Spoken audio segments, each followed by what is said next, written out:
Menuda inventada. Que no se preocupe el señor Sánchez, que va a tener pruebas. Este señor ha dicho ser colaborador del MI6 y de la CIA. Le ha faltado decir ser agente de la TIA.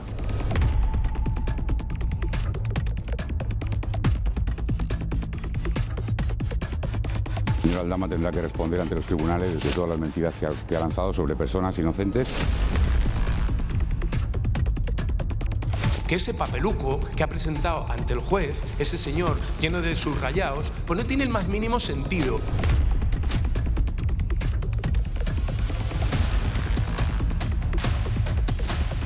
Son cantidades tan menores que se aclararán.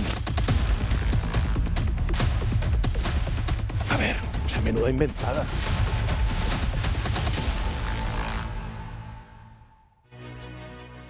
Víctor Aldama. Bienvenido. Buenas noches, Antonio.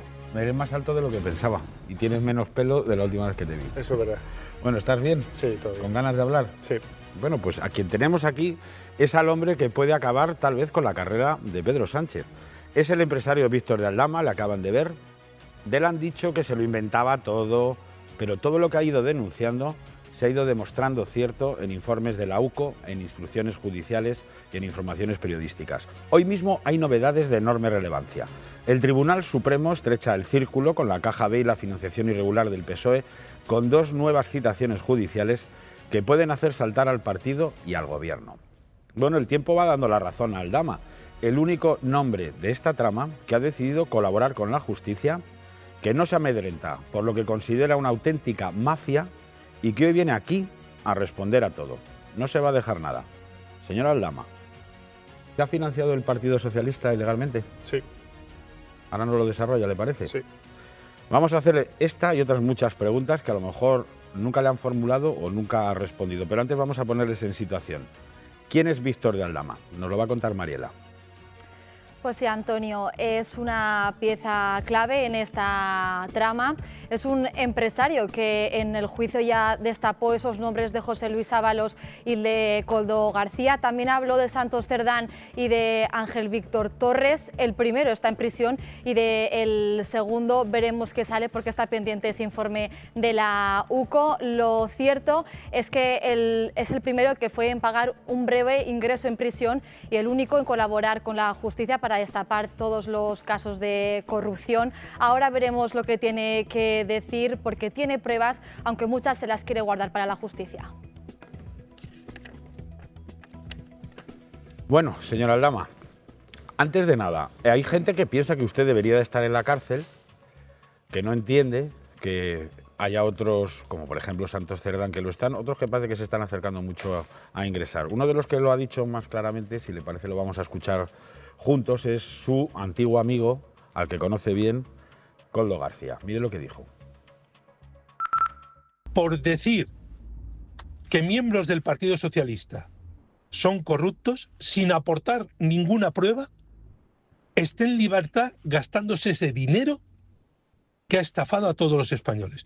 No puedo entenderlo. Y otras personas estén en prisión sin ninguna prueba, que para estar en prisión hay que tener el carné del Partido Socialista en la boca y para estar en la calle hay que tener otro tipo de carné. Sea quien sea Koldo, hay personas que puedan pensar así. ¿Qué le respondería? Bueno, primero me sorprende que este señor diga que se sorprende de que yo esté en la calle y Santos Cerdán esté en prisión. Pero por contestar, ahora vamos a contestar lo que ha dicho.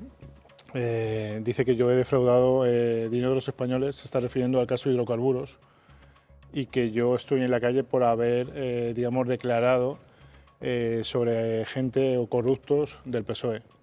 Así es, sobre el tema de hidrocarburos, yo declaro en secreto sumario, sin tener que declarar, y declaro, porque no tengo ningún problema. Recuerdo que este gobierno de mafiosos es quien me mete en la cárcel por el tema de hidrocarburos, montan toda la parafernalia para meterme en la cárcel.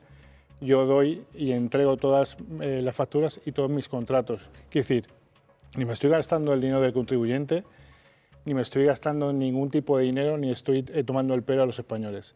Quien sí creo que está tomando el pelo a los españoles es el propio gobierno, En concreto, el señor Ábalos y el señor Koldo, a los que ya he dicho que he entregado más de casi 4 millones de euros de dinero público. ¿Cuántos? Casi 4 millones de euros. 4 millones de euros de dinero público. En comisiones. En comisiones, porque no nos olvidemos que ese dinero viene de tema de obras públicas y de otra serie de cosas. Entonces, quien está tomando el pelo a los españoles son estos dos señores, que además yo creo que lo que deberían de hacer estas dos personas es declarar en el Supremo y no acogerse a no declarar y luego ir a los medios a soltar estas perlas que suelta este señor. Si el señor Santos Cerdán está en prisión es porque yo di indicios del dinero que se le había dado al señor Santos Cerdán, di indicios del tema del cupo vasco y luego hubo profesionales, como es este caso de la UCO, en el que hizo su trabajo, excelente, por cierto, y demostraron que este señor no solamente había estado en reuniones para obras públicas, sino que tenía un contrato de, creo, el 50% o el 49%. No... Sí, tenía una empresa a medias con un señor que fue el adjudicatario de las obras del túnel famoso en Navarra. Pero, señor Aldama, cuando usted habla de 4 millones de euros en comisiones, eso es un pastizal. ¿Cómo le consta a usted que esa sea la cifra exacta de comisiones que se han llevado estos señores? Bueno, Antonio, primero te voy a contestar, eso es un pastizal, pero hay mucho más dinero. Es decir, más de 4 millones. Sí, yo vuelvo a repetir lo que he dicho muchas veces. No solamente había un Víctor de Aldama en el Ministerio de Transportes, había más Víctor de Aldama. Lo que yo he entregado son casi 4 millones de euros. Obviamente muchísimo dinero, pero ese dinero se iba entregando en efectivo. Habría que preguntar, que se están preguntando que dónde puede estar ese dinero. Eso te iba a decir yo. Habría que preguntar los viajes que han hecho tanto Koldo como el señor Ábalos al extranjero. Porque hay una cosa muy sencilla que yo creo que la gente no está viendo o que no se está valorando. Primero, me gustaría saber por qué el señor Koldo García tenía un pasaporte diplomático. Eso es lo que le iba a decir. A ver, usted ha dicho, déjeme que para que nos sigan los televidentes, usted lo que dice es que usted personalmente, al margen de otras personas, ha recaudado y pagado 4 millones de euros en comisiones al señor Ábalos y al señor Koldo García. Es así, ¿no? Así es. Entonces, déjeme que le pregunte, ¿de dónde procede eso? ¿Es por las mascarillas? ¿Es por la licencia de hidrocarburos? ¿Es por obra pública? Es decir, ¿de dónde sale esa mordida, señor Aldama? Bueno, la gran parte de la mordida sale de las constructoras, de la obra pública, ¿vale? Y otra parte sale de las mascarillas hasta que yo, digamos, digo que hasta aquí hemos llegado y que no soy el Banco de España. Obviamente de hidrocarburos no hay nada, ni ha habido nada.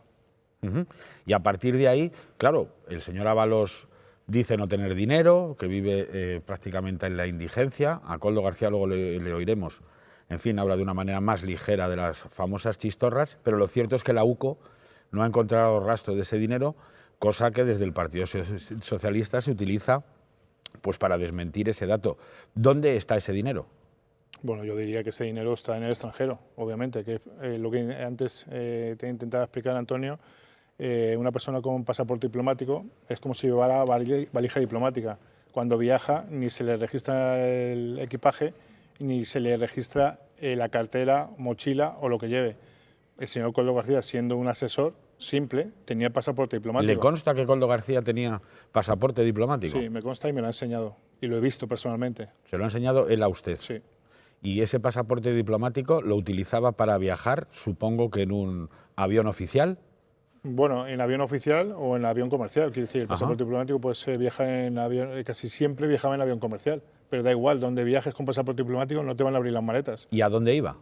Bueno, pues Colombia, Panamá, Guinea, muchísimo a Guinea, que no entiendo los viajes tampoco a Guinea cuando no tenía nada que ver con el Ministerio de Transportes. Pues bueno, en cualquiera de estos sitios puede estar perfectamente el dinero. Y, o sea, usted sostiene que viajaban con el dinero de las comisiones que usted había pagado en vuelos determinados. No ha nombrado la República Dominicana. A la República Dominicana el ministro viajó con Koldo creo que 2 o 3 veces, pero quien más viajaba a la República Dominicana era el hermano de Koldo, que es Joseba, a recoger el dinero que le dábamos. Quiere decir, si él viajaba a la República Dominicana a recoger el dinero, entiendo que no deberían depositar el dinero en República Dominicana, porque sería tan fácil como tener una persona allí, entregárselo y que depositaran. Vamos a ver si nos aclara el Ministerio de Asuntos Exteriores qué es eso de que Koldo tenga un pasaporte diplomático. En fin, quiero que vea conmigo un par de secuencias que son de otros de los protagonistas de esta trama, de otros de sus antiguos amigos, que ahora supongo que le detestan, como le pasa con casi todo el gobierno, que no ha dejado de ponerle a escurrir a usted, a pesar de que, insisto, cada cosa que ha dicho ha ido soportada finalmente por investigaciones de la UCO o instrucciones judiciales. Es Ábalos, ya saben que es el maestro del respeto selectivo, siempre exige más respeto a la prensa, por ejemplo. Bueno, justo en la puerta de su casa de Valencia vamos a recordar esta imagen, donde le recuerdan con pintadas que la corrupción no se olvida ni se borra, bueno, con berrinches, que firme y deje un recado, dice, mientras intenta esconder lo que el pueblo, pues seguramente ya sabe. Vamos a ver esta imagen. Quiere decir lo mismo que ha dicho en No te digo que tengas decir... más respeto, ¿vale? Sí, Firma ahí, y firma y deja un recadito. No, pero que no, yo no le he dicho nada. Yo solo simplemente es por si quiere enfatizar sus palabras de Twitter. No te he dicho que no quiero. Vale, perfecto. Pues ¿Vale? perdone. Pero si no quiero, respeta. ¿Qué medio eres otro? Otra vez, mira pues. Disculpe, ¿eh? No va de bobo, ¿eh? No. No. De borres. Ya. La tele pública, ¿eh? Le he puesto esta imagen porque quiero que me hable del garaje, pero antes de ese local, de esa vivienda de José Luis Ábalos, pero antes, para completar el paisaje, mire también lo que pasa con la exmujer del señor Ábalos, que le han preguntado en varias ocasiones por el dinero del que fuera su marido. Y fíjense su contestación. Según ella, al exministro le gustaba viajar y la culpa es de usted. Que miren su pasaporte. Después de dejar de ser ministro no ha parado de viajar. Sobre esto, la exmujer de Ábalos le señala a usted. Ábalos, me parece a mí que tiene usted algo que contarnos con respecto a esa imagen que hemos visto, con respecto a ese local lleno de pintadas muy desagradables contra él. ¿Qué es exactamente? Bueno, pues si quieres empezamos por Carolina, por ir un poco con la cronología que me estás preguntando. No entiendo por qué Carolina dice que la culpa es mía, o la he escuchado en algún medio decir que Koldo y yo queríamos al ministro porque era el ministro. Yo no sé si esta señora algún día se enteró o se va a enterar ahora. La única persona que se preocupó por ella cuando le detectaron su enfermedad fui yo, que le dije a su marido o a su exmarido que dónde la iban a ver para llevarla a que la vieran en la Clínica Navarra y tuviera todos los medios posibles por estar en la Clínica Navarra. Eso, por si no lo sabía, para que se entere y lo sepa de quién es Víctor Aldama, que se preocupaba también por ella. Y luego, en segundo lugar, me parece increíble que esta señora hable de mí cuando lo único que he hecho es ayudarla, cuando me han pedido un favor para ella, o como comprarle un vehículo. Y no solamente eso, esta señora a lo mejor tendrá que hablar de qué hacía ella metida o qué hace su padre metido en la fundación donde está metida, la famosa fundación que tienen en Perú, que hay parte del dinero puede estar ahí. Sí, de hecho vino por este programa uno de los miembros de esa fundación que, bueno, ha denunciado, no sé si el saqueo, pero el desvío de fondos y, en fin, los problemas económicos.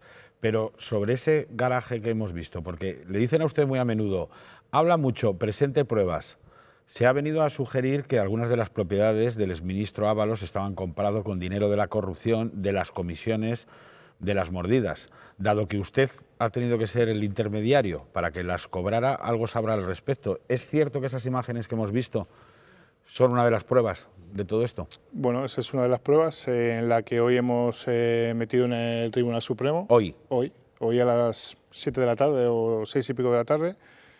Como siempre están con lo mismo que dices, que metamos pruebas, y como Koldo también el otro día en el audio parece ser que decía que no había aportado absolutamente ninguna prueba. Recuerdo que a día de hoy, si estamos donde estamos, es por las pruebas que ha aportado. Es decir, otra cosa es que este señor se vaya a reír de Fiscalía y su magistrado, por ejemplo, cuando dijo que no podía hacer la prueba caligráfica porque le habían operado el brazo. Recuerdo que esa prueba caligráfica salió a un 98%. Correcto. Que era suya. Entonces, bueno, poco más tengo que decir sobre alguien que yo creo que no está viendo la realidad o no quiere ver la realidad. Sobre este... Pero perdone, señor Aldama, dice usted que tiene pruebas y que además las ha traído a este programa y que las ha presentado hoy mismo en el Tribunal Supremo. ¿De qué son esas pruebas? ¿Qué demostrarían? Pues te digo, Antonio, se demostraría que se ha pagado ese local, gran parte de ese local, con efectivo. Porque en el informe de la UCO detalla muy claramente que se incauta un contrato de ese local de 110.000 euros, ¿vale? Que solamente se registra un cheque bancario de 50.000 euros, ¿vale? Y yo tengo el contrato definitivo que nos mandan a nosotros hacerlo, porque al final no sabían hacer la O con un canuto. Lo hago, aquí está. Sí, ¿puede enseñármelo? Sí, aquí está el contrato en el que son 90.000 euros, al final por lo que se termina escriturando. Y aquí está el correo de 4 de abril del 2020, en el que nosotros redactamos ese contrato y es el definitivo. Esto es lo que está hoy, lo pueden ver los espectadores, en el Tribunal Supremo, ¿no? A ver si le he entendido. Lo que usted está diciendo es que tenía que hacer de intermediario para la compra de inmuebles para el señor Ábalos, que en este contrato se fijaban unas cantidades, pero que usted puede documentar que solamente se pagaron, digámoslo, de manera legal, una parte, 50.000 euros me ha parecido entenderle. ¿Y el resto? Porque si aquí pone usted en este contrato que hizo usted. Sí, sí. ¿Que costaba cuánto era el...? 90.000. En Valencia, que ahí se debajo de la casa de Ábalos. Que ahí se cree que un local de 178 metros cuadrados valga 90.000 euros. ¿De cuántos metros cuadrados? 174. O sea, este es un local que en este momento el señor Ábalos tiene. Aquí está. De 174 metros cuadrados. Yo no lo había visto, señores. Yo le pedí al señor de Aldama que se trajera al programa pruebas, tanto que dicen que no las tienen o que los periodistas repetimos estas cosas y las ha traído. Pues efectivamente, aquí lo que viene es un local, no voy a dar la dirección, con una superficie de 174 metros cuadrados, al parecer situado debajo de la vivienda. Eso es. Con un contrato que efectivamente existe y que está aquí, que es el que han presentado en el Tribunal Supremo, en el que se fija una cantidad, pero que luego la transferencia documentada por la UCO es de la mitad o menos de la mitad, ¿no? Así es. ¿Será una parte de esos 4 millones obviamente, que usted les dio? Obviamente es así. Es una parte de esos 4 millones de euros. Y dígame, ¿es tan fácil sacar 4 millones de euros para pagárselos, según su denuncia, a políticos de ese nivel? ¿Cómo se los pedían a ustedes? ¿Cómo funciona? ¿Cuál es el mecanismo que se activa para que al final usted se junte con estos señores y acabe teniendo que darles 4 millones de euros, que es algo que a usted también le da problemas legales serios, ¿no? Sí, así es. Bueno, pues no es fácil, quiero decir, al final, evidentemente, la mayoría del dinero hay que darlo en efectivo, entonces no es fácil convertir ese dinero en efectivo y ya teníamos que inventar, quiero decir, había con constructoras que hacíamos contratos de nuestras propias obras para que nos dieran, digamos, el adelanto que se hace cuando una constructora te contrata una obra, que adelanta al promotor una parte del dinero y especificas una serie de tramos para terminar esa obra y si no la terminas tiene una penalización. Obviamente esa obra no se terminaba, había una penalización que nos tenían que dar sobre el dinero que se había entregado. Entonces, encima tenía que facturar parte de... ¿Usted? Claro, si no, ¿cómo lo hacíamos? Y luego, es muy complicado. ¿Cómo era el traslado de ese dinero? Perdóname, pero yo de esto no entiendo nada. Bueno, muchas de las veces ese dinero yo me negaba a entregarlo porque lo he dicho creo que en alguna ocasión que las constructoras no eran constructoras que yo aportara. Yo me dedicaba en el sector al tema residencial y esto era obra pública. Entonces yo les dejé muy claro desde el primer momento que todos nos conocíamos, pero que las constructoras que yo conocía era un tema residencial, no era obra pública ni tenían, digamos, las herramientas para licitar una obra pública. Ellos me dijeron que no había ningún problema, que yo me encargara de hablar con las constructoras, ya que hablábamos el mismo idioma, tanto para una cosa como para la otra. ¿Y las constructoras las buscaban ellos? Sí, y muchas de las veces ese dinero lo entregaban las propias constructoras a ellos mismos. Y otras veces, obviamente, como lo he dicho y como lo sigo diciendo y lo he declarado, ese dinero se me entregaba a mí por parte de las constructoras y yo se lo daba a ellos. ¿Pero cómo es eso? ¿En una bolsa del Mercadona? Bueno, ¿en un maletín? Muchas ¿Eso va en veces... fajos anudados? ¿Son billetes grandes, pequeños? ¿Cómo funciona eso? Pues mira, te vas a reír, muchas veces en un sobre grande de DIN A4, que con billetes grandes pues entra bastante dinero, y otras veces en una bolsa. ¿En una bolsa? Sí. Mire, sobre eso del dinero, déjeme que veamos juntos o que recordemos también una imagen. Es la de las famosas chistorras, la manera en la que hablaban, bueno, pues Koldo, Ábalos. Vamos a recordarlo un momento. Mira cuántos folios había. ¿Chistorras? En total, sí, todo. ¿Y lechuga? Han mandado de Ferraz sobre para ti con una parte y sobre para José. Te mando el sobre de José para que sepas. ¿Te dieron la última vez 8.000 euros más o menos? Necesito pulseras. Para la puta. Las de oro blanco suben mucho el precio, a partir de 2.500 euros. Ingresa 100 a Michelle, que no tiene ni para comida. Si aún me pudiera deducir estos donativos de la renta. Tú eres la polla. 5 minutos lo tienes. ¿A usted le constaban estas conversaciones entre ellos? O sea, ¿sabía que cuando usted llevaba esos fajos de billetes, ellos hablaban así? ¿Usted ha participado en ese tipo de reuniones íntimas? Yo no me... He escuchado cosas peores. Es decir, estas conversaciones son muy light. Es decir, he escuchado cosas peores, he escuchado a Koldo decir cosas peores del presidente cuando ha llamado a Ábalos y Ábalos se ha quejado de que le llamaba 20 veces al día. ¿Que quejaba a Ábalos de que Sánchez le llamaba? Sí, sí. He escuchado barbaridades de Santos Cerdán, tanto que defiende a Santos Cerdán y dice que por qué está en la cárcel. Pues hombre, parte de lo que está en la cárcel es por los audios que te han pillado a ti, repartiéndote las comisiones con Santos Cerdán. A lo mejor pregúntatelo. No, a lo mejor está en la cárcel por mi culpa, está por tu culpa. Por haber en una grabación que has grabado todo, estar repartiéndote las comisiones con este señor. Entonces, algo habrá de realidad, que lo has dicho tú, no lo he dicho yo. Yo hablé del cupo vasco, pero a quien le ha pillado con la grabación es a ti. Entonces, me parece de verdad insólito lo de esta gente, la manera de mentir de esta gente, la manera de inventar. Está claro que cuando empezaron a hablar de que si las chistorras, que si el tema de Grumet, que si el tema de lechugas, han intentado involucrar a la Guardia Civil diciendo que traía chistorras de Navarra. Mira, yo he estado con Koldo casi 24 horas, ¿vale? Y puedo decir, con todo lo que digo, y puedo decir que el tipo era un tipo generoso en muchas cosas. Yo te aseguro, Antonio, que a mí jamás me ha ofrecido chistorras. Y me traía de todo, cuando iba a Navarra. ¿Se refiere a chistorras de las de verdad? Sí, jamás me ha ofrecido chistorras. Quiere decir, este tipo no traía chistorras a nadie.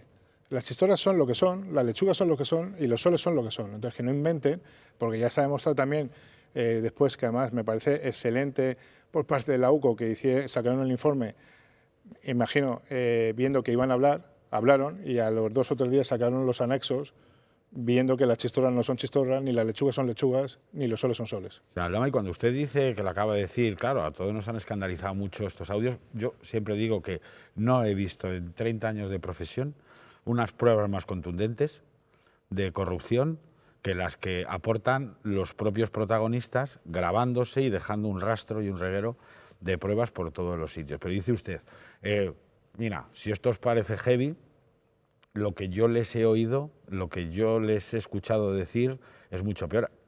¿A qué se refiere? ¿Qué se decían? ¿Cómo hablaban? ¿De quién hablaban? Es que eran barbaridades, que decir, no viene a colación ahora y porque habrá muchas cosas que a lo mejor tengo que decir todavía en ese judicial, pero barbaridades. Lo que habéis escuchado, vuelvo a repetir, no es significativo para mí, porque Koldo además tenía una manera de hablar muy abrupta. Obviamente a José Luis Ábalos no le vas a escuchar hablar así, pero Koldo hablaba así a todo el mundo. A todo el mundo es a todo el mundo. Al presidente le ha llegado a decir en una llamada en broma, te voy a partir la cabeza. Al presidente del gobierno. Sí. ¿Y cómo tenían esa confianza? Bueno, pues que lo explique el presidente, porque según el presidente le parece que es el que solamente le conoce de echar gasolina en el Peugeot.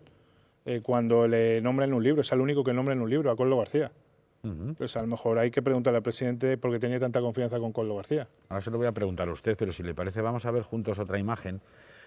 Vamos ya bordeando el terreno de la financiación ilegal del PSOE. Insisto que el Tribunal Supremo hoy ha decidido citar al antiguo tesorero del Partido Socialista, que hoy está colocado en una empresa de esas públicas que nadie conocía, que es la de Uranio, en la que, por cierto, también está la llamada fontanera del PSOE, Leire Díez, vaya casualidad, y les ha citado a él y a una secretaria precisamente para dar explicaciones sobre la llamada caja B del PSOE. Pero mientras, en el Gobierno y en el Partido Socialista, pues han intentado esforzar por explicar que cobrar miles de euros en billetes, las famosas chistorras, dentro de los sobres con el membrete del PSOE, pues es algo normal.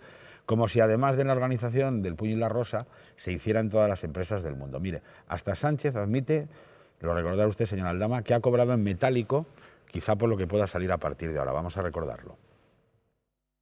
El uso del dinero efectivo no es irregular. Estemos teniendo un debate sobre cómo se hace el reembolso de los gastos justificados mediante facturas de personas que adelantan el dinero de su bolsillo. No era algo habitual en mí, pero seguro que en alguna ocasión pues, he tenido ese tipo de liquidaciones de gasto. Ha dicho usted hace un momento, yo presencié una llamada de Koldo García al presidente del Gobierno en la que en un tono de broma le dijo te voy a partir la cabeza, es así, ¿verdad? Así es. ¿Esa confianza puede tener que ver con esto? Es decir, ¿el Partido Socialista formaba parte de esta trama? ¿Recibía una parte de este dinero? Bueno, yo lo he dicho antes de que saliera el informe de la UCO, quiere decir, yo, si no me equivoco, en Horizonte, dije cómo hacían para coger el dinero en efectivo del PSOE y luego cómo metían ese dinero otra vez en efectivo. Quiere decir, al final ellos cogían dinero de la caja B, por decirlo de alguna manera, del Partido Socialista, que eso aquí en cualquier sitio es dinero ilegal, porque se supone que no pueden tener más de 1.000 euros, igual que todos los españoles, que no podemos pagar más de 1.000 euros, ¿no?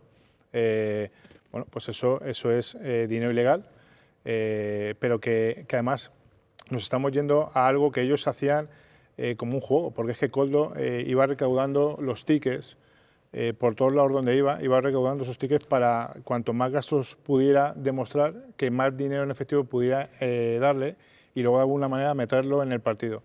Cuando digo financiación ilegal del partido es porque mucho del dinero que yo le he entregado, ellos me decían que iban para el partido. Obviamente lo habrán metido en concepto de esos gastos que ellos decían que devolvían, ¿vale?, al partido, y de otras miles de maneras que tienen para meter dinero al partido, como son donaciones y otra serie de maneras de meter el dinero en el partido. Entonces, a ver si le he entendido, lo que usted sabe o intuye, que no es lo mismo, es que una parte de las mordidas o comisiones que estos señores lograrían, pues con las obras, con las mascarillas, con lo que fuera, se la quedaban ellos y otra la ingresaban en el Partido Socialista, y eso explicaría la existencia de Metálico en la sede de los socialistas en Ferraz. Antonio, no intuyo, lo sé, lo tengo claro y ellos me lo decían. Koldo iba a Ferraz cada viernes a entregar un sobre a Ferraz de dinero en efectivo para cubrir los gastos, y otra parte que ellos metían como caja, ya no sé internamente de qué manera lo distribuían, y lo metían como caja, pero iba todos los viernes. Es más, si él no podía ir, mandaba a Joseba o mandaba a Patricia. ¿Y mandaba a Joseba o mandaba a Patricia? O sea, ¿mandaba a su esposa o mandaba a su hermano? Así es. Y a ver, o sea, lo que usted dice, imagínense que esto es un sobre, este sobre, que a lo mejor usted, y ha dicho otros Víctor Aldama que había alrededor en los misterios, le daba a ellos lo llevaban al Partido Socialista, el Partido Socialista lo guardaba, ellos se quedaban con una cantidad y luego iban blanqueando. ¿Ese era el circuito del dinero? Sí, así es. Pero es que además ha demostrado que no solamente daban sobres a Koldo y Ábalos, el propio presidente ha dicho que ha recibido dinero en efectivo y que otros altos cargos recibían dinero en efectivo. Si al final, te pongo un ejemplo, de 4 millones de euros han llevado 1,5, pues si al final todo ese dinero que iban dando a todos esos altos cargos en efectivo, pues de ahí sale el dinero.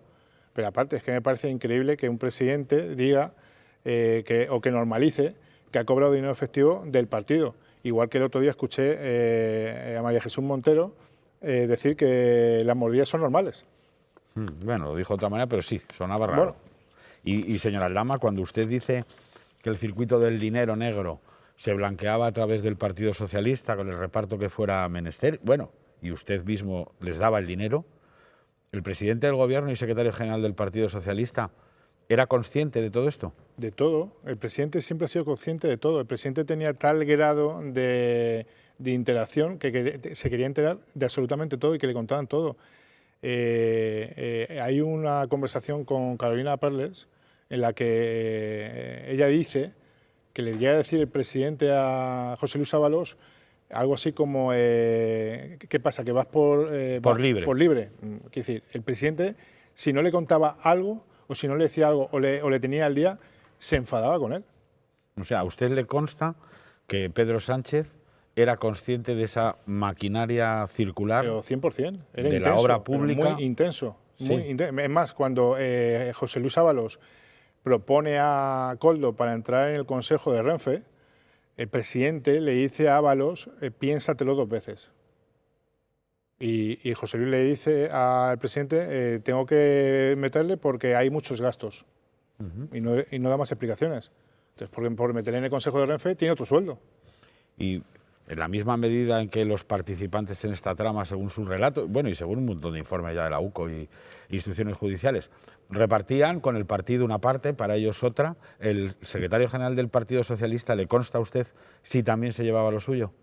Pero por supuesto, ¿me estás hablando de Santos Cerdán? No, el secretario general, Pedro Sánchez. Bueno, de Pedro Sánchez no lo sé, pero quiero decir, si estaba tan encima de todos ellos y sabían perfectamente lo que hacían, tanto uno con el cupo vasco como el otro con el tema de las carreteras, como todo lo que se hacía alrededor, obviamente tendría que coger. Quiero decir, si no, es absurdo que el jefe, por decirlo de alguna manera, o el administrador de la empresa, si tus empleados están haciéndolo, tú no lo hagas o tú no lo permitas. Pero usted no puede decir que le haya entregado, como sí ha dicho de otros miembros ni de la yo trama, lo he visto, ni yo un lo he sobre entregado. al secretario general del Partido Socialista, nunca, ¿no? No. Hablaba del secretario de organización, ¿verdad? Bueno, pues ya hemos visto varias imágenes de Cerdán, el que fuera máximo hombre de confianza del presidente, en prisión. Quiero que hablemos ahora de un momento de esto, señora Aldama. Elena Chávez, reportera de esta casa, está en Soto del Real, en la cárcel. ¿Cuántos días lleva allí el señor Cerdán? Elena. Sí, Antonio, más de 100 días, alrededor de 4 meses lleva Santos Cerdán en esta cárcel, en esta prisión en la que estamos de Soto del Real. Su defensa ha vuelto a pedir hace tan solo unos días su puesta en libertad. Esta petición ya la han realizado en varias ocasiones. Lo que dicen sus abogados es que no hay un argumento constitucional para que Santos Cerdán continúe ni un día más en esta prisión en la que estamos, y este escrito justamente ha llegado tras conocerse que José Luis Ábalos y Koldo García continúan en libertad con medidas, Antonio. Gracias, Elena. Mire, señora Aldama, nos hemos ido hasta Soto del Real, que es donde está Santos Cerdán, y a lo mejor esto es una maldad. Usted también pisó la cárcel brevemente, colabora con la justicia, supongo que espera en algún momento también ser procesado con las conclusiones que sean, pero dado que conoce el sitio y sabe quién está, ¿usted se atreve a decir quién va a acabar en el mismo sitio en el que está Santos Cerdán? Bueno, por el pronóstico, el señor Ábalos y el señor Koldo lo tengo clarísimo que acabarán en Soto del Real. Por lo que estoy viendo, tiene muchas posibilidades Begoña Gómez de acabarlo en Soto del Real, porque es una cárcel de hombres y no pueden entrar mujeres. El hermano no lo sé, y el propio presidente debería acabar en Soto del Real. ¿Por qué dice usted que el propio presidente debería acabar en la cárcel? Bueno, por lo que he dicho y llevo diciendo mucho tiempo, porque es alguien que sabía absolutamente todo, porque ha permitido la financiación ilegal del partido, no solamente del partido, sino de la Internacional Socialista, y porque ha permitido muchísimas cosas de las que están pasando en este país y de lo que han hecho esta gente, por llamarles de alguna manera.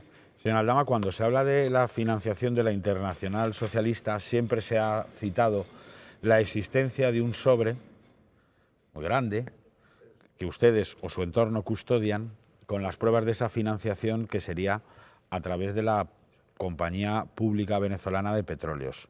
¿De qué estamos hablando? Y sobre todo, ¿dónde está ese sobre? ¿Existe ese sobre? ¿Existen las pruebas de que Pedro Sánchez se puso al frente de la Internacional Socialista con el patrocinio del petróleo más sucio de Maduro?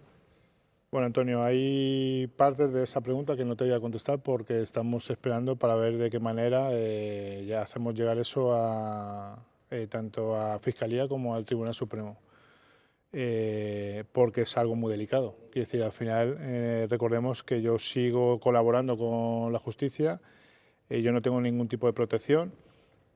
Acaba de salir, nos acaba de llegar de la Audiencia Nacional del 1 una pieza que está secreta en la que yo salgo como perjudicado en un tema de terrorismo, entonces entendemos que he salido en algún listado o estoy siendo amenazado por alguien que no sabemos por qué, porque vuelvo a repetir, nuestros abogados se han personado en el 1 de la Audiencia Nacional y no nos dicen nada porque está en secreto de sumario. Entonces, ¿pero qué teme ahí? Bueno, yo temer no temo nada, quiero decir, yo ya lo he dicho, si mañana me quieren pegar un tiro me lo pegarán. Ahí estarán o quedarán las evidencias y quedarán las pruebas, pero no sabemos en qué salgo, porque vuelvo a repetir, nos han dicho que está en secreto de sumario, sí salgo como perjudicado, quiere decir, debe ser que salió en algún listado o que salió en algo, pero no sabemos en qué. ¿Pero se refiere a un listado de objetivo? No lo sabemos, quiere decir, estamos especulando de que puede ser un listado cuando yo tengo una notificación de la Audiencia Nacional de la Sala 1 en la que estoy como perjudicado. Nos hemos personado y no nos pueden decir nada porque está en secreto de sumario. Entendemos que si salgo como perjudicado es porque salgo en algún listado, entendemos, pero no lo sabemos. ¿Pero un listado de quién?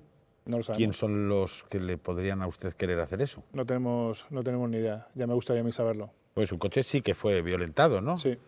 ¿Le dispararon? Sí. ¿Ya sabe quién? No. ¿La policía lo investiga? No lo sé. ¿Su coche era blindado? Sí, parte del coche es blindado. ¿Tiene miedo por su vida?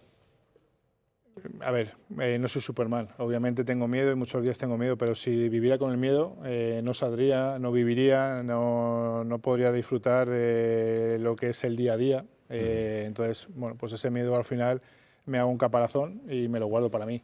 Pero obviamente con esta gente que ya hemos visto de lo que son capaces y de lo que han hecho en la historia, en el tiempo, pues obviamente personas que negocian con asesinos como es ETA y que negocian con una serie de cosas, pues obviamente hay que tenerles miedo. Pues tenga usted cuidado y cuídese, pero mire, déjeme que retome lo que decía. Ya sé que no puede decirlo todo, pero ya ha dicho bastante hasta donde pueda leer.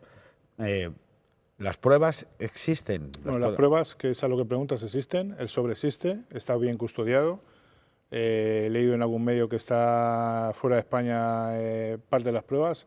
Obviamente están fuera de España parte de las pruebas, pero muchas pruebas están aquí, quiere decir, y están repartidas, por si a mí me pasa algo. Quiere decir que si a mí me pasa algo, que quede muy claro, esto va a salir sí o sí. Y esto es la demostración de que la Internacional Socialista se financia con el dinero. No solamente la demostración de la financiación de la Internacional Socialista, sino del propio Partido Socialista. Español. Sí. ¿Y todo eso también lo conocería el señor Sánchez? Todo eso lo conoce el señor Sánchez y es valedor de todo eso. Y estamos hablando de, porque claro, para financiar la Internacional Socialista o el PSOE haría falta mucho dinero. ¿Está diciendo usted que Nicolás Maduro se ha dedicado a financiar ese proyecto a través del petróleo?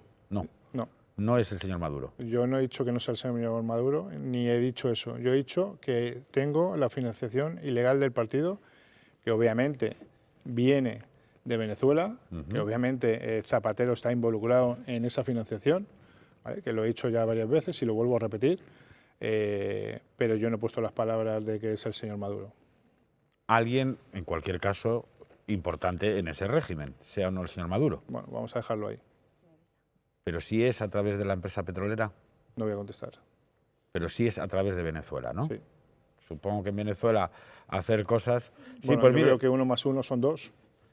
Sí, mire, pues de esto le iba a preguntar precisamente, porque son varias también las ocasiones en las que el presidente del Gobierno pues, ha defendido el encuentro de Ábalos con Delcy Rodríguez en Barajas. Las versiones del Gobierno han ido cambiando con el tiempo, bueno, cada 5 minutos, aunque lo inédito sean las explicaciones de Sánchez para justificar esa visita de la vicepresidenta de Venezuela, vetada por la Unión Europea. Vamos a recordarlo, señor Aldama.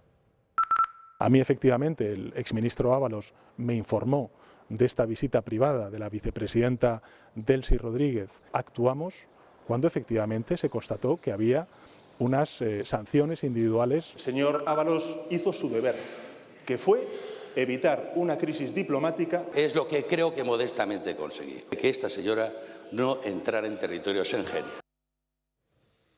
Usted estuvo en Barajas. Usted estuvo, si no me falla la memoria, esa noche con Delcy Rodríguez, con Koldo García y con José Luis Ábalos.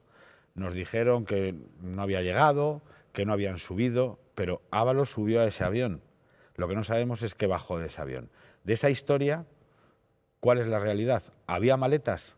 ¿No había maletas? ¿Qué traía Delcy Rodríguez? ¿Qué hizo Ábalos? Bueno, empecemos desde el inicio porque me parece increíble el paripé que hicieron en el Congreso y que además hicieran que todo el mundo le aplaudiera a Ábalos por supuestamente su gran trabajo por el conflicto diplomático que iba a evitar. Se ha demostrado, que no es algo que yo tenga que venir a contar aquí, se ha demostrado que hay una carta en la que invitan un mes antes a la vicepresidenta, ¿vale? Que si el Gobierno de España invita a la vicepresidenta. La vicepresidenta le dice muy claramente al señor Ábalos, sabéis perfectamente que estoy sancionada y que no puedo viajar. A lo que ellos contestan, no hay ningún problema, se ponen en contacto con exteriores, se ponen en contacto con interior y obviamente con el presidente. La contestación de Ábalos a la vicepresidenta es, no te preocupes que tenemos todo organizado y arreglado para tu llegada. me parece kafkiano, 2 horas antes, 1 hora y media antes, la llamada de Koldo diciéndome que Torre de Control ha metido los datos del plan de vuelo, del vuelo en el que traía la vicepresidenta, que era un avión alquilado con matrícula turca, si no me equivoco, y que han saltado las alarmas, que le diga a la vicepresidenta que se dé la vuelta y se vaya. A lo que le digo que obviamente no voy a decirle a la vicepresidenta que se dé la vuelta y se vaya, porque esto parece, bueno, lo que es, el país de la pandereta. Entonces, aterriza, la vicepresidenta me dice que avise tanto al ministro como a Koldo de que si ella es detenida, bueno, pues todo el mundo va a saber quién la ha invitado y va a saber cómo ha llegado a España y para qué ha llegado a España. A lo que subimos al avión, solamente subimos al avión, señor Ábalos y yo. Y en ese avión, cuando subimos... ¿Usted sube al avión? Sí, yo subo al avión. Además, creo que se ven en las imágenes que saca El Mundo, en el que las únicas personas que van en pista somos Ábalos y yo. Yo no estaba por allí, como he escuchado decir a Ábalos, que me encuentra en la terminal ejecutiva a las 12:30 de la noche. Pues, hombre, yo a las 12:30 de la noche no me paseo por las terminales ejecutivas de ningún aeropuerto. Ni que él iba a ver a un amigo suyo que es Félix Plasencia. Félix Plasencia no era amigo suyo de nada. Félix Plasencia obviamente venía en el avión porque se había montado, digamos, la excusa, o se había montado el paripé de que si en algún momento podía pasar algo, como coincidía con Fitur, Félix Plasencia venía en el avión para ir a Fitur, ¿no? Félix Plasencia venía en el avión acompañando a la vicepresidenta del gobierno, y en ese momento el señor Félix Plasencia, ministro de Turismo en Venezuela. Entonces, y usted sube con Ábalos al avión. ¿Y qué se encuentran allí? ¿Qué les dice del señor? Nos encontramos a una vicepresidenta enfadadísima, te puedes imaginar, diciéndole a Ábalos, no entiendo qué es esto, me dijisteis que no había absolutamente ningún problema, os avisé, esto no es de ahora, llevamos un mes preparando este viaje, llama al presidente y arregla esto.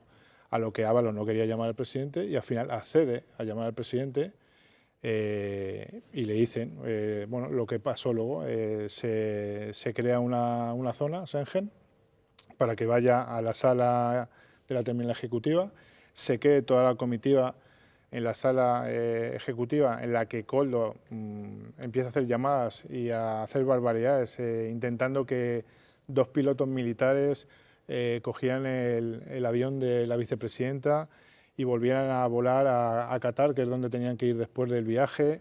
Obviamente, ni un piloto militar puede hacer eso, ni un piloto normal, porque tiene que estar habilitado para ese avión.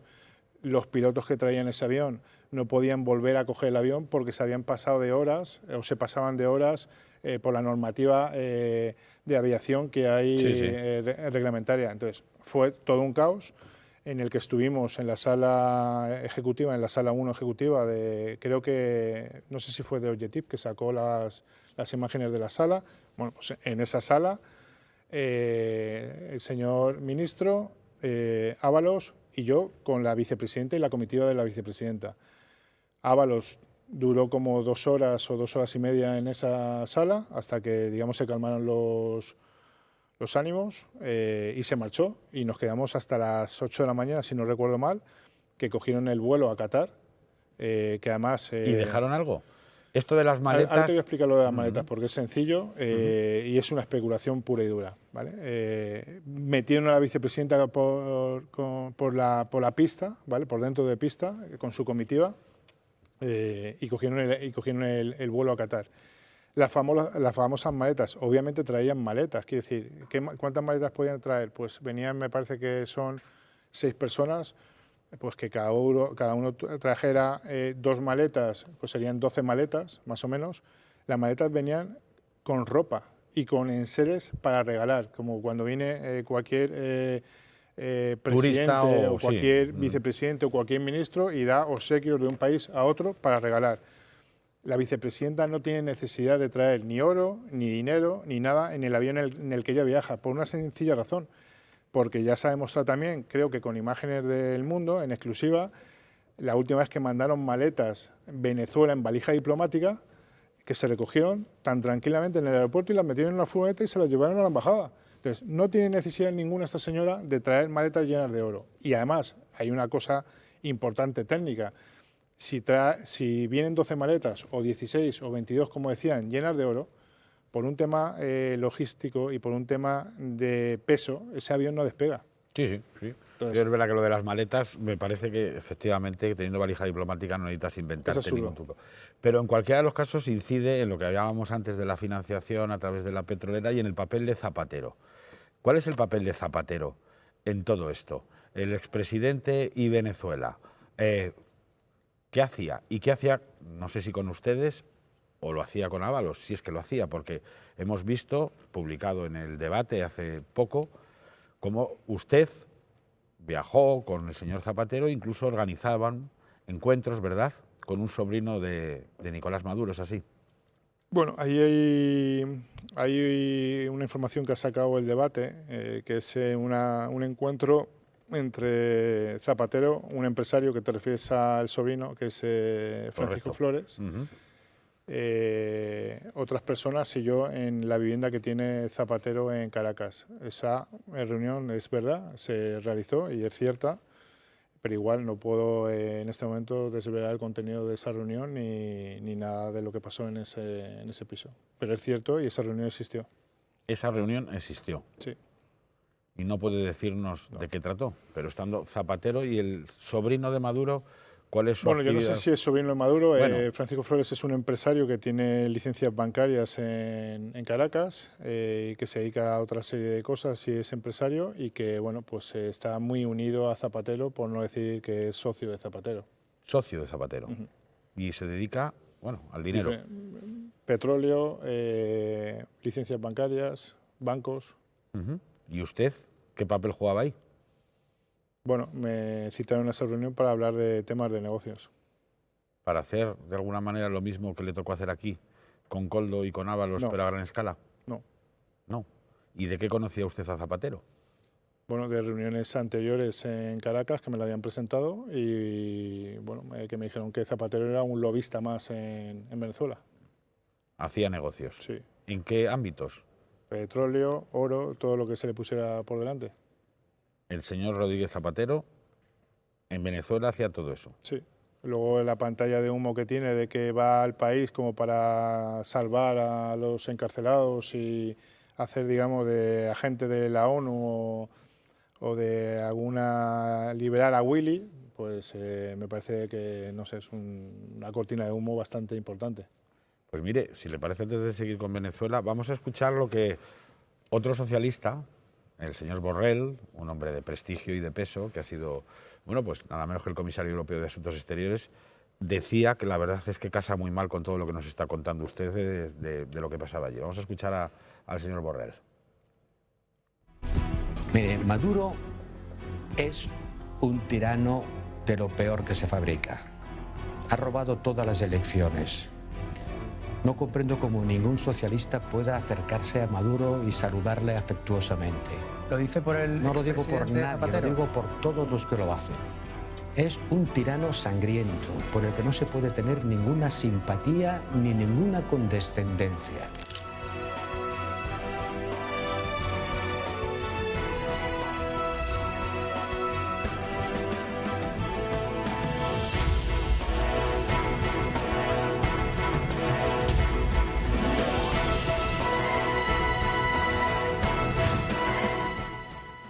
Señor Aldama, ¿por qué, si es tan evidente lo de Zapatero y de los negocios que hace, en los que usted ha estado presente, el actual presidente del Gobierno le deja? ¿Qué hay detrás de esto?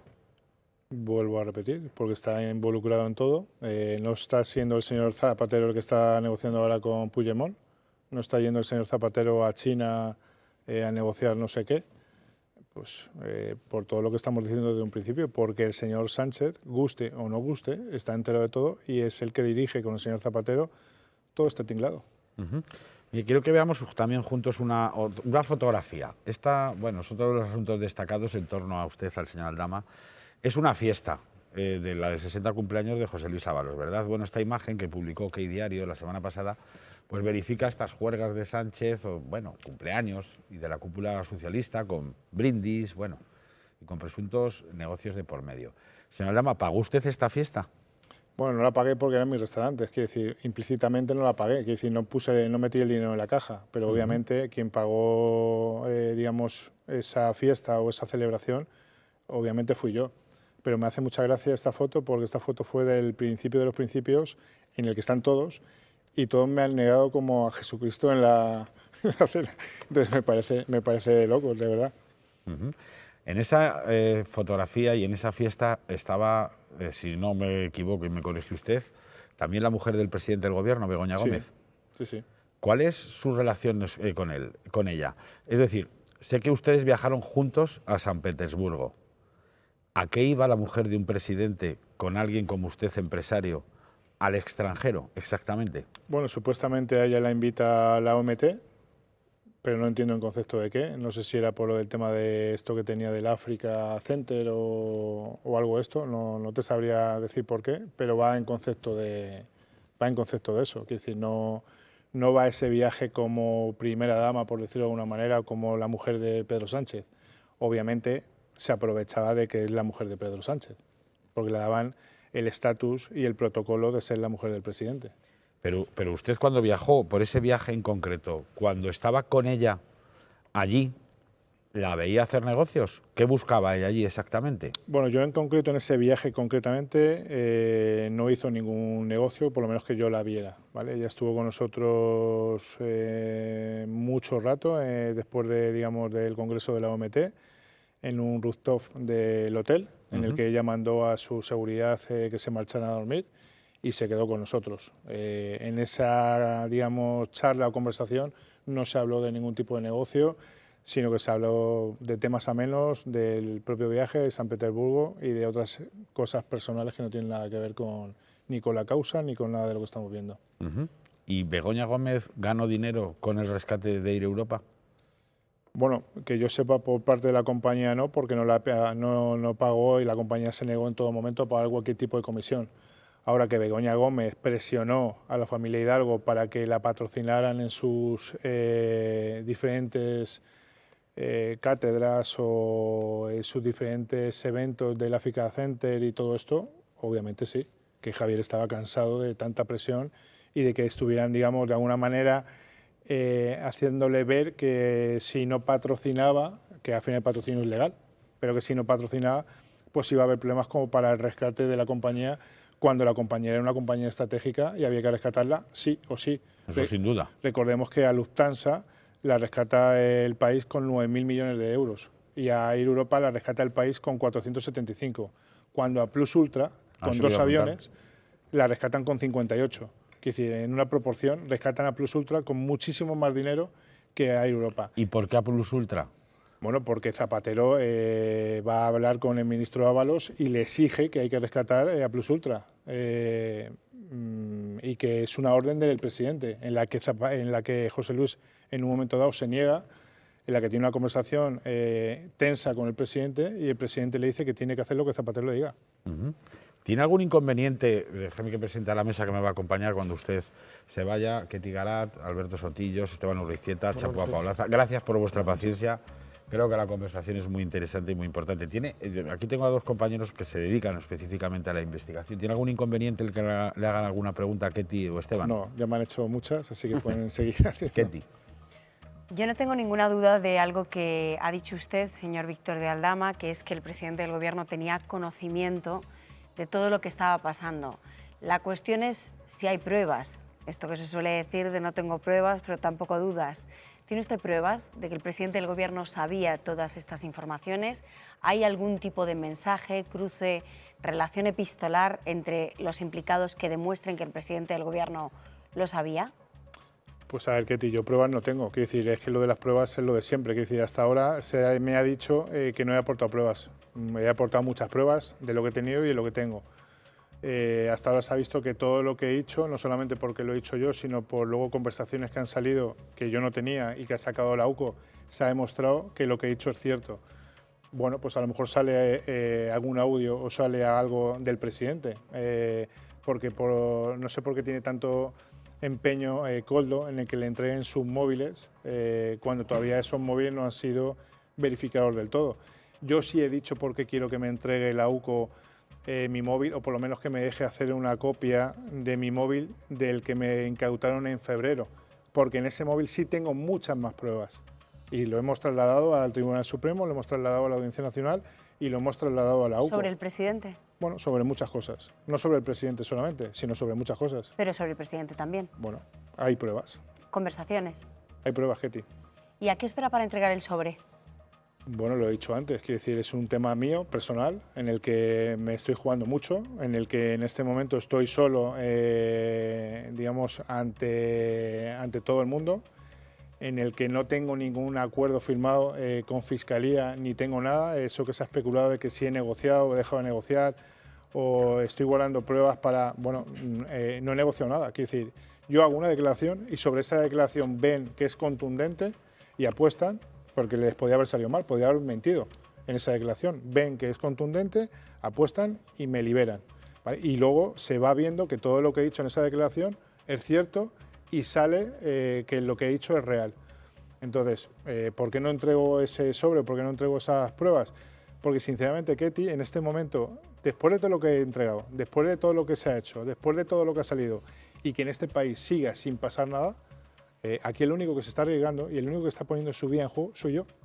Entonces, ¿de qué va a servir? Dime, ¿de qué va a servir? Pero a lo mejor pasaría algo si usted entregara ese sobre más, con información. Ketty, Sí, estoy de acuerdo con usted. En cualquier otro país se hubiera dimitido el gobierno en bloque. En que habría caído el país en bloque, no efectivamente, sí. Entonces, yo me tengo que cubrir también. Pero a lo mejor pasaría algo si usted Bueno, no lo sé, sobre. vuelvo a repetir, estoy en un tema que no sabemos qué es, que me preocupa mucho, de la Audiencia Nacional, del 1, en el que salgo como perjudicado en un tema de terrorismo y no sé lo que es. Pues mire, le voy a dar, ¿me deja creer yo alguna opción al respecto? Me lo cuenta además, digo, ¿quién? Una compañera de todos nosotros y además de esta mesa, Teresa Gómez, va a ser quizá, pueda ser por una noticia que además demuestra, entre otras cosas, que cuando con usted se metían, porque vea, este señor se inventa su colaboración con los cuerpos de seguridad, aunque luego le daban una medalla de la Guardia Civil, el señor Marlaska, bueno, pues esto iba en esa dirección. La noticia que puede haber inspirado toda esa investigación que está bajo secreto sumario es la de que Aldama contrataba potenciales yihadistas para que la Guardia Civil los tuviese controlados. Pues ¿Qué demostraría esos servicios Antonio, que usted daba? ojalá fuera eso es una de las cosas que se preguntó a Secretaría del 1 de la Audiencia Nacional y digo, ojalá fuera eso, porque entonces sabríamos qué es y nos dijeron que no es eso, no es eso, porque hay más implicados. Si fuera eso, solamente sería un implicado, quiere decir, claro, sería, en este caso, el medio que lo ha sacado, que fue de Objective, ¿vale? Seríamos nosotros mismos y yo sabría de qué se está hablando y de qué se está tratando. Nos han dicho que no, que hay más implicados. Que hay más. Entonces, especulamos que debe de haber salido en algún listado, en algo que se haya visto, no lo sé. Esteban. En estos momentos, buenas noches, señor Aldama, el Supremo está investigando las entregas de dinero en efectivo a diferentes cargos del Partido Socialista, entre ellos Koldo y Ábalos, en forma de sobres con dinero en efectivo. Usted esta noche ha contado un elemento, desde mi punto de vista, muy novedoso, que es que Koldo García cada viernes acudía a Ferraz con un sobre de dinero en efectivo, entiendo que procedente de las comisiones que usted previamente le facilitaba, que si no podía él, acudía a su mujer o su hermano, y que luego ese dinero, corríjame si me equivoco, el Partido Socialista lo reintroducía en el circuito entregándoselo a diferentes cargos. Mi pregunta es, ¿el dinero de comisiones que usted les entregaba, el Partido Socialista luego lo repartía en forma de gastos en esos sobres que hemos visto en el informe de la UCO? No te puedo contestar, lo que he dicho antes, Esteban, que decir, al final son temas internos. Yo sé lo que entregaba y sé a quién se lo entregaba, pero no sé luego lo que hacían ellos internamente cuando llevaban ese dinero, digamos, al partido o a Ferraz. Pero sí que le decían que el partido luego lo repartía entre cargos. Obviamente, y ellos siempre me han dicho que parte de ese dinero iba a Ferraz. Es más, yo he coincidido muchos viernes con Koldo tomando algo y salía corriendo, y además hay mensajes que se pueden ver, que hay mensajes que me decía, voy a Ferraz y vuelvo, espérate si estábamos tomando un café, o aguántame media hora o nos vemos luego dentro de una hora. Es decir, hay evidencias. Hace unos años en el Partido Popular descubrimos en El Mundo el reparto sistemático de sobresueldos con dinero negro de manera generalizada a todos los altos cargos del partido por parte de Bárcenas. ¿A usted le consta que en el Partido Socialista exista o haya existido una operativa parecida? Bueno, está clarísimo, lo decían ellos y es evidente que, y además se está viendo que es evidente que existía y que existe.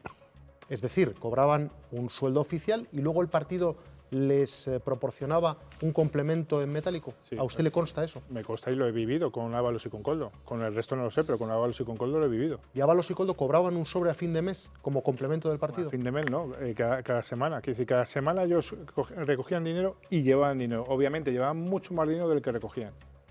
¿No contempla el escenario de que pueda ser, perdona Esteban, una operativa de financiación particular y no de financiación irregular del partido? ¿Financiación particular en qué sentido, Ketty?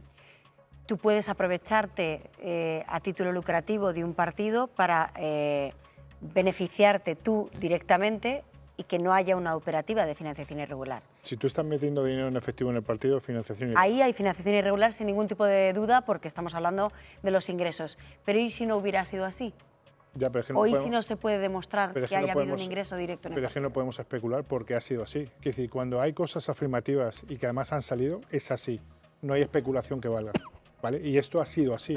Ellos llevan dinero en efectivo al partido, además está comprobado, ha salido en los informes y han salido mensajes de que llevaban dinero porque devolvían el dinero que ellos recogían. Claro, pero es que ellos no solamente metían el dinero que recogían. Sí, que se mete dos veces. Pongo el ejemplo. Si recogían 2.800 euros en gastos X, devolvían 2.800 euros. No devolvían 2.800 euros. Es que a lo mejor en un sobre que llevaban 50.000, o llevaban 60.000, o llevaban 100.000. Que con esa parte de dinero es con lo que luego entiendo, que es lo que dice Esteban, repartían al resto de altos cargos que ellos mismos últimamente están diciendo que así era, que así repartían el dinero. Si ese dinero en efectivo está en el partido, ¿por qué está en el partido? Si es que no debería haber ni un céntimo de dinero en efectivo en el partido, es que nos estamos haciendo preguntas o nos queremos hacer preguntas que son ilógicas. Había financiación ilegal del partido, porque el partido tenía dinero en efectivo, mucho dinero en efectivo, porque no eran dos sobres, lo han dicho ellos. No solamente era el sobre de Ábalos y el sobre de Koldo. Señor Aldama, que nos quedó en el tintero, al principio de la entrevista, usted ha dicho que el papel que le tocaba hacer usted lo hacían muchas personas en otros ministerios. Es decir... Bueno, yo he dicho que había muchos Víctor de Aldama en el Ministerio de Transportes. Ah, muchos Víctor de Aldama. Vale, yo no sé en otros ministerios, entiendo, pero no sé en otros ministerios si había otros Víctor de Aldama. ¿Y quiénes son esos otros Víctor de Aldama? Obviamente, ¿Y qué hacían exactamente? Pues exactamente lo mismo que yo, pero obviamente yo no voy a desvelar quién eran esos otros Víctor de Aldama. Yo creo que la UCO tiene identificado a varios. Pepe Ruz, de Levantina Ingeniería y Construcción. Pepe Ruz puedo decir que es uno porque está identificado. ¿Personas vinculadas a la consultora Acento? Obviamente. Que la gente lo sepa, la consultora Acento es la que encabeza José Blanco, antiguo secretario de organización del Partido Socialista, mano derecha de Zapatero. ¿Qué papel jugaba exactamente esa gente en todo esto? El papel que juegan yo no lo puedo decir porque no lo he vivido ni lo he visto, pero sí he escuchado conversaciones, sí he visto llamadas de Ábalos con Pepiño Blanco y sí he visto a Koldo protestar como protestaba con Santos Cerdán y con otros, diciendo ya vienen las garrapatas a chupar. Y, señora Aldama, dígame una cosa, y ahora Alberto Chapu, ¿cómo explica usted o cómo se explica a sí mismo que Koldo y el señor Ábalos no quieran colaborar con la justicia?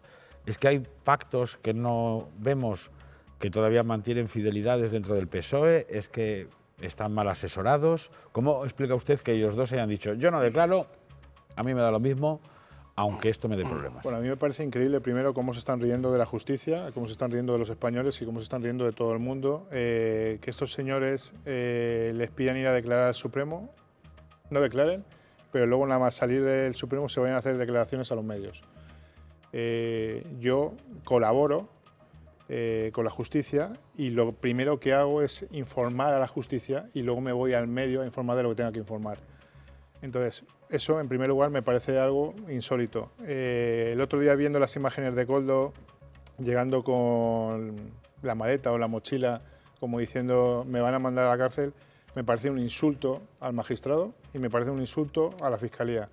Pero bueno, no me sorprende porque es su modus operandi. Y luego lo que sí me gustaría saber, y lanzo la pregunta, es el señor Ábalos cómo va a pagar a su nuevo abogado cuando dice que no tiene dinero y no ha pagado supuestamente al que le acaba de dejar, y cómo Koldo está pagando a su abogada. Me gustaría saberlo, porque yo sí puedo demostrar cómo he pagado al mío. Alberto, ¿te crees al señor Aldama? Sí, bueno, que me da igual que me lo crea yo o no me lo crea yo. Si se lo cree la justicia, si se lo creen las partes que están interesadas en la investigación, yo solamente puedo analizar lo que evidentemente se va dando por hecho.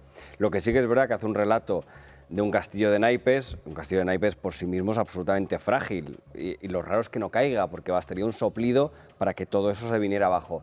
Claro, lo que sabemos y lo que no sabemos, lo que sabemos es que las cuentas del Partido Socialista fueron lo suficientemente laxas como para que al menos se pudieran aprovechar de ellas para una especie de presunto blanqueamiento, y luego sabemos o podemos intuir que, tal y como dice usted, Pedro Sánchez tenía que saberlo. Ahora, el soplido que falta es lo que no sabemos, es decir, la financiación irregular como tal todavía no la tenemos. Ese soplido se va a dar.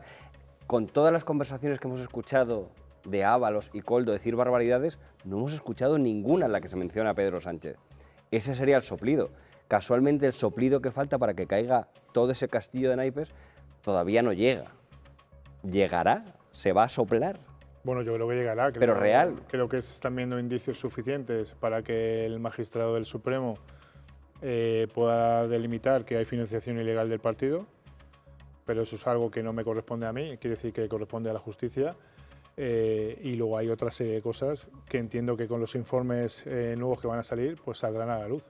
Pero solamente por aclarar, es decir, si entra dinero porque Ábalos presenta tickets, aunque sean 200, porque Koldo conseguía todos los tickets restaurante que encontraba, si ese dinero es el que metía oficial y legalmente en el partido, como decía Ketty, ahí no estarían financiando ilegalmente el partido, estarían aprovechándose. Claro, pero lo acabo de aclarar, creo. Sí, que había más, pero eso no se ha encontrado, ese extra de más, no ha aparecido en la caja. Tendrá que verlo el Tribunal de Cuentas, que no me corresponde a mí. Bueno, ya, pero el Tribunal de Cuentas, como usted sabe, nunca va a encontrar nada. Claro. Tendrá que verlo la UCO y tendrá que verlo otra serie de personas que no me corresponde a mí. Quiero decir, yo llego hasta donde llego y bastante. Sí, que bastante estoy haciendo. Sí. Chapu. Sí, buenas noches, señor Aldama. Mi pregunta, tengo dos preguntas. Una es, ¿qué parte de esos 4 millones en supuestas comisiones que usted le entregó a Ábalos y a Koldo terminaron, qué porción terminó en el Partido Socialista, usted calcula? Y luego, si ha hablado de la financiación irregular de la Internacional Socialista y del Partido Socialista por medio de Venezuela, ¿usted intuye o tiene nociones o pruebas de que desde Venezuela se hayan financiado otros partidos políticos españoles? Bueno, te contesto a lo primero.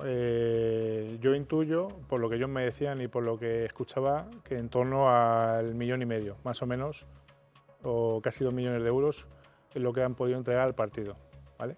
Es lo que yo intuyo y creo. Referente a lo segundo, te afirmo, no intuyo, ni especulo, te afirmo que hay pruebas y que hay financiación ilegal del partido. De otros partidos, quiero decir. Te hablo del PSOE.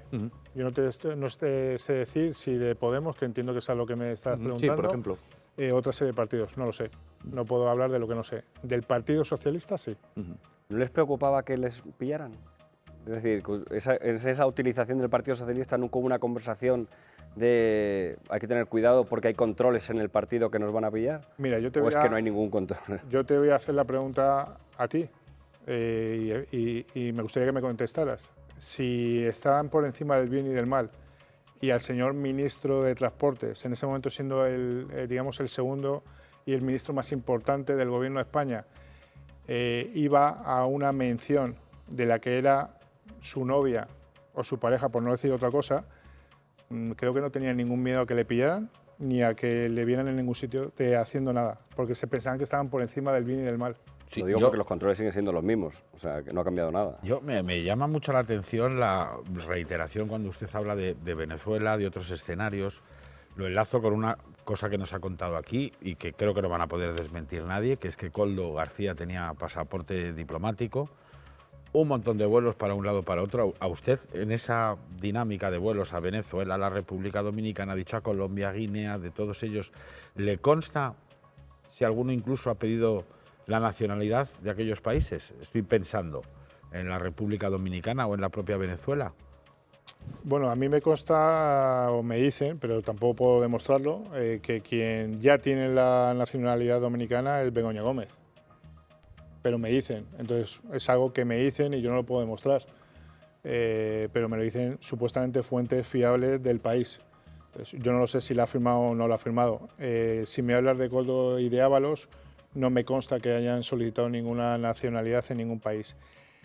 ¿Y le consta que ellos hayan viajado a la República Dominicana, a Venezuela, cualquier sitio, en aviones oficiales en algún momento? No sé si usted ha viajado, igual que ha viajado con Begoña. Koldo y Ábalos no me consta que hayan viajado en avión oficial.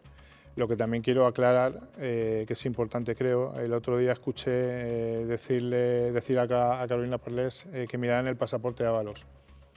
Es absurdo. Es decir, yo personalmente, y puedo hablar por mí, he entrado en Venezuela 16 veces, 20 veces y no me han sellado el pasaporte nunca.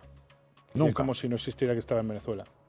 Pero como en Venezuela, otros países. ¿Porque usted también tenía pasaporte diplomático? No, con mi pasaporte normal. ¿Y por qué no le sellaban el pasaporte? Pues porque el gobierno decidía no sellar el pasaporte. El gobierno venezolano.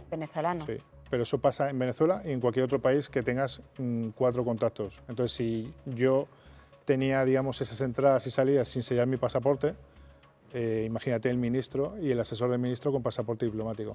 Antes ha hablado usted de Nos ha llamado la atención lo que acaba de... Perdona, Ketty, Reina, que el señor Aldama acaba de decir que cree que la mujer del presidente del gobierno podría tener la nacionalidad dominicana.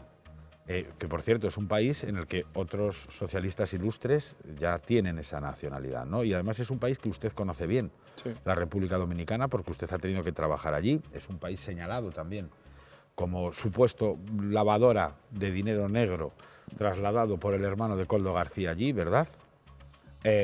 Y es un país con un desarrollo residencial. ¿Le consta a usted que en la República Dominicana alguien de todos ellos tenga intereses económicos, inmobiliarios, comerciales de algún tipo?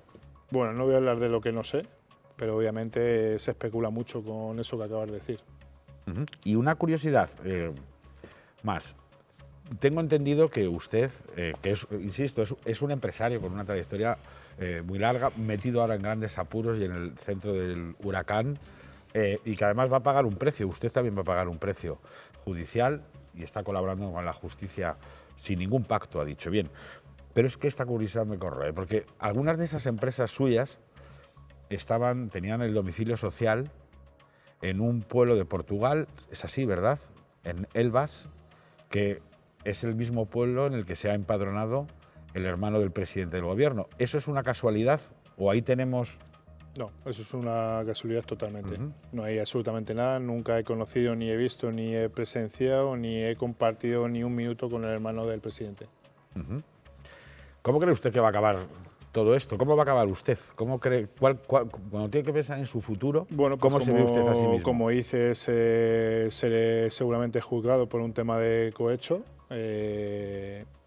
No lo sé cómo me van a tratar por haber colaborado con la justicia. Es algo que tendrá que determinar Fiscalía y que tendrá que determinar el juez, pero obviamente seré juzgado por un tema de cohecho continuado. ¿Se ve en la cárcel? Bueno, pues no me quiero ver en la cárcel, quiero decir, pero no lo sé, no te puedo contestar a esa pregunta. Quiero decir, es algo que no me determina a mí decirlo y que no voy a especular con eso, ni quiero tenerlo en mi cabeza. ¿Se arrepiente de algo, de todas estas amistades que ha tenido? Pues me arrepiento de haber conocido a esta gente o a esta gentuza, por decirlo de alguna manera, de haber sido extorsionado por ellos, porque lo he dicho muchísimas veces que he sido extorsionado por ellos. Y bueno, y de haber seguido permitiendo, digamos, por el mantener esa estructura, por el mantener a los empleados de mis compañías, por mantener todo eso, que no tenía tampoco necesidad, porque antes de llegar a ellos yo hacía otra serie de negocios importantes, pero bueno, pues al final una cosa lleva a la otra y te dejas llevar, por decirlo de alguna manera, y luego empiezan las amenazas, obviamente. Y al final ahí están demostradas, que cuando me amenazaba Koldo con que si no seguía adelante iba a tener un problema con Hacienda, y al final es evidente el problema que he tenido con Hacienda. ¿Llegó a sentirse amigo de alguno de todos ellos? Pues te voy a ser muy sincero. Llegué a sentirme amigo de Koldo y en algún momento, porque así sucedió y pasó en la casa del ministro, llegó a contarme varias confidencias personales al propio ministro. Y con el señor Sánchez llegó a tener, le hemos visto en la fotografía del Mundo. Con el señor Sánchez tuve cercanía, pero en ningún momento llegué a sentir ninguna amistad, ni llegué a sentir ningún trato preferencial ni nada de nada. A usted le dio una medalla el ministro del Interior, de la que ahora intenta renegar el ministro Marlaska. ¿Con qué ministerio no ha trabajado usted? Porque recuerdo ahora mismo, por ejemplo, a la portavoz del Partido Socialista en el Ayuntamiento de Madrid, a Reyes Maroto, pidiéndole a usted que intermediara para que ella se mantuviera en las listas. Recuerdo, bueno, no sé, pues Ángel Víctor Torres, atendiendo los intereses que usted le ponía sobre la mesa. A Teresa Rivera, con lo de la licencia de hidrocarburos y demás. ¿Quién le presentaba a usted a todos ellos y por qué le abrían tan rápido las puertas?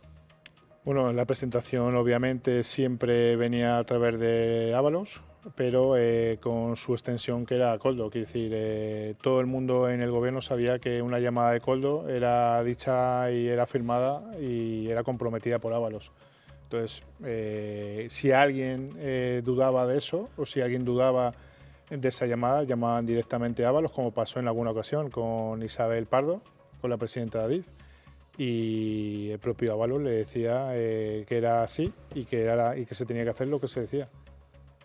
Pues señora Aldama, le hemos preguntado, lo habíamos hablado usted y yo, ¿verdad? No hay límites, no hay condiciones y no me voy a callar nada y yo creo que usted lo ha hecho, yo creo que también lo he